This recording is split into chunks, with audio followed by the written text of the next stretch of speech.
Today, we're going to practice programming in ScratchJr. The first thing we need to do is open up our ScratchJr app. We're going to go down to our launcher button, and we're going to click on the Scratch Cat. Once you're in the ScratchJr app, click on the house to enter the app.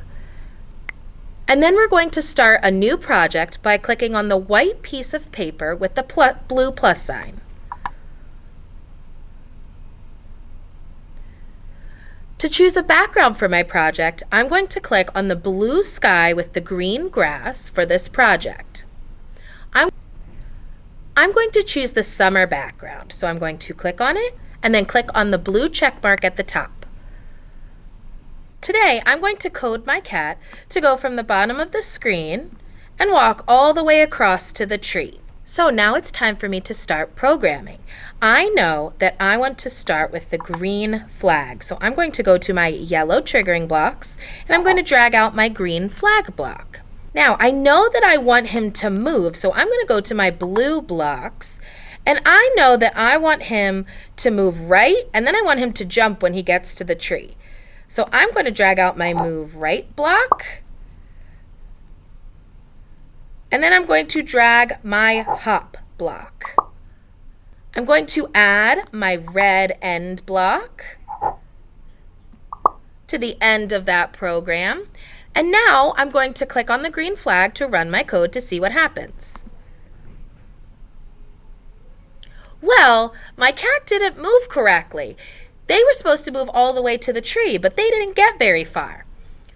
What I learned in the debugging video is that there are 4 steps to debugging, and the first step is to describe the problem. So my problem is that my cat does not go from the corner of my scene all the way to the tree. So when I hunt for bugs, I can look for how many times he moved, and I don't think that I put enough.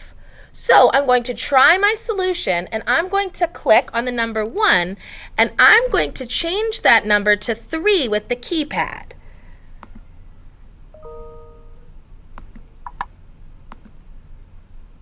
And then I'm going to click the reset character button and then I'm going to click on the flag again. Ooh, he moved further. Okay, but I'm not quite done. So my problem, I still have another bug. My problem is he doesn't get to the tree. I wonder if I can use my loop block that we learned about last week and have him repeat that motion 4 times. So let's try again. I'm going to reset him. Then I'm going to click on the green flag.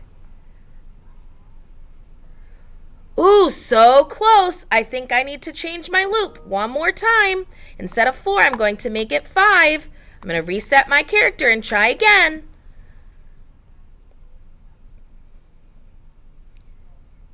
Yay, I did it. That's exactly what I wanted.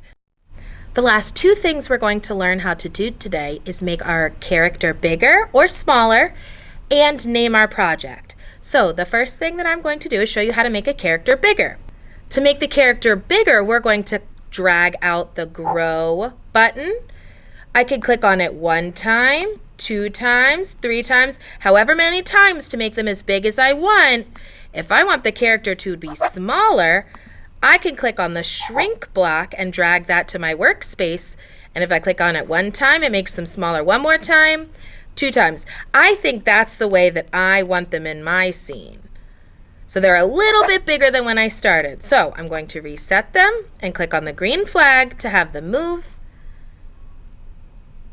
Perfect. The last thing that I'm going to do is go up to the yellow square in the corner and I'm going to click on it.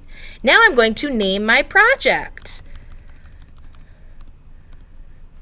I'm going to name it Summer because my project has to do with a summer background. Then I'm going to click on the blue check mark. I can click on the house at the top.